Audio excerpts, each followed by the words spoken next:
कानपुर से इस वक्त की बड़ी खबर। प्रेम संबंध में बाधा बन रहा था पति, पत्नी ने उठाया खौफनाक कदम।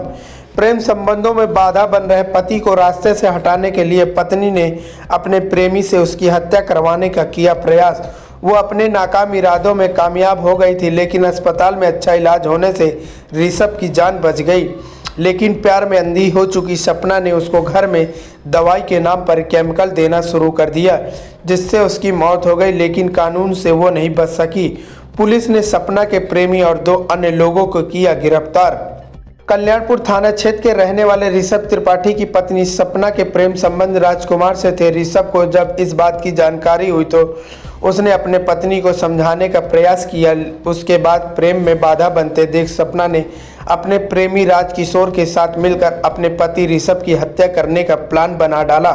27 नवंबर को ऋषभ अपने दोस्त के साथ शादी समारोह में चकरपुर गांव गए थे। वापस लौटते समय अज्ञात लोगों ने ऋषभ पर जानलेवा हमला कर दिया, जिससे उनकी हालत गंभीर। अस्पताल में भर्ती कराया गया। उसकी हालत में सुधार होने पर उसको अस्पताल से घर ले गए। लेकिन प्यार में अंधी हो चुकी सपना ने एक बार फिर प्लानिंग बनाकर दवाइयों के नाम पर ऋषभ को केमिकल व गलत दवाइयां खिलाने लगी, जिससे ऋषभ का लंग्स व लीवर दगा दे गया और 3 दिसंबर को उसकी मौत हो गई। यूपी क्राइम अलर्ट से संवाददाता सुनील तिवारी की विशेष रिपोर्ट।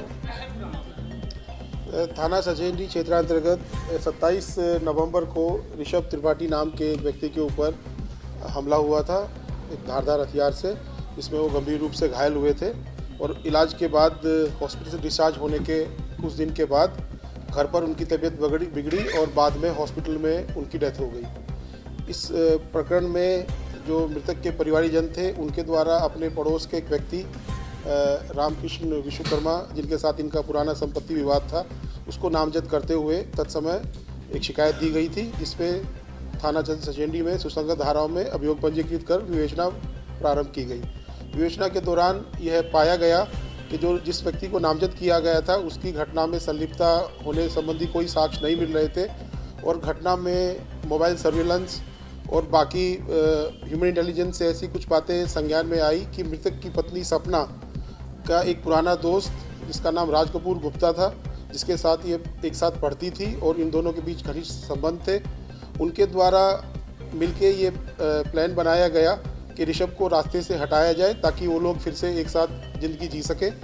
इसी प्लान के तहत ऋषभ के द्वारा अपने एक साथी के साथ मिलकर राज कपूर गुप्ता के द्वारा अपने एक साथी के साथ मिलकर ऋषभ के ऊपर 27 तारीख की रात में चकरपुर में एक शादी में जब ऋषभ गया हुआ था उसके पश्चात उस पर हमला किया गया, जिसमें ऋषभ घायल हो गया था। जब बाद में ऋषभ अपने घर पे ठीक हो गया तो पड़ोस के एक सतेंद्र यादव हैं जिनका एक मेडिकल स्टोर है और उसका भी सपना के साथ उसकी भी दोस्ती प्रकाश में आई है।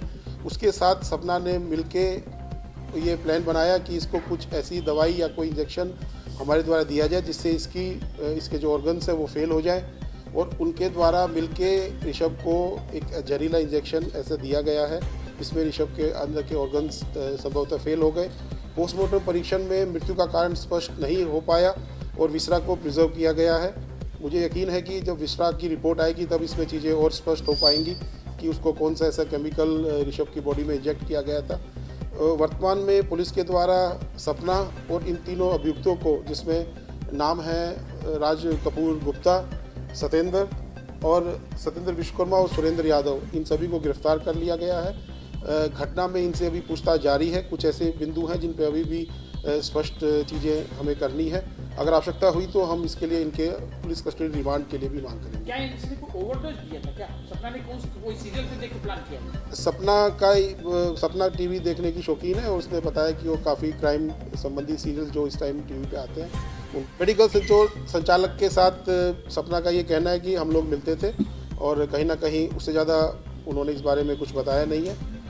जैसा कि सामने आया कि ग्लास हाउस स्टोर वाला राज कपूर गुप्ता जो है उससे भी इनके प्रेम संबंध थे और ये भी, तो क्या कहीं अपने प्रेमी को भी तो डबल क्रॉस नहीं करे ऐसा? अब ये सब बातों के ऊपर विवेचना चल रही है। जैसा मैंने बताया कि इनसे पूछताछ हो रही है, कुछ बातें अभी भी पूरी तरह से स्पष्ट नहीं है। इसमें एक बात ये भी बताई गई है राज कपूर गुप्ता के द्वारा कि सपना ने उसको 3 लाख रुपए इस काम को देने के लिए भी कहा गया था। तो यह कुल मिला के सारी बातें पुरानी दोस्ती, संबंध और पैसे को लेके ये सब हुआ है। मतलब एक पत्नी ने अपने प्रेमी को हटाने के सर, लिए एक सवाल और। पहले प्रेमी को सुपारी दी, हमला कराया, उसके बाद फिर दवाई को जरा मार डाला। हाँ, जब उसको हमला किया गया और हमले में वह बच गया और ठीक होकर वापस घर आ गया तो इनको लगा कि हमारा प्लान फेल हो गया, तो इनके द्वारा फिर इस प्रकार से उसकी जान को दिया गया। एक सवाल और है, बताया जा रहा है कि करोड़ों की प्रॉपर्टी भी इनके पति के पास है, इस पे क्या कहना है सर? ये अपने माता पिता के इकलौते लड़के हैं और इनके पिता भी नहीं है। माता का देहांत काफ़ी साल पहले हुआ था और जैसा कि बताया गया है कि इनकी जो रिहायशी घर है और बाकी इनकी जो प्रॉपर्टी है उसके बारे में भी हम छानबीन कर रहे हैं कि वो कितनी है और कैसे है, और उसके बारे में बताया गया है कि वो काफ़ी ज़्यादा थी और उसको लेके भी सपना के मन में लालच आ गया था। कुछ ऐसा अनुमान? अब ऐसा ये हमने अभी तक इसका समीक्षा नहीं की है, विवेचना में इन सब पहलुओं पे भी ध्यान किया जाएगा। सर, एक सवाल और है कि आरोप है कि इसने अपने ससुर को भी ठीक इसी तरीके से दवाओं का सबूत को मारने के लिए कुछ ओवरडोज सूचना है। ऐसी ये बात एक सुनने में आई है, सपना के द्वारा ये बात पूछताछ में कही गई थी, लेकिन वो कई महीने पहले ये उनकी डेथ हो चुकी है और उस समय पोस्टमार्टम वगैरह कुछ हुआ नहीं था। तो इसमें जैसे मैंने बताया कि विवेचना में बाकी बिंदुओं पे जब विवेचना की जाएगी गहराई से, तो इस बिंदु को भी हम ध्यान में रखेंगे। नहीं, सपना ने क्या स्वीकार किया?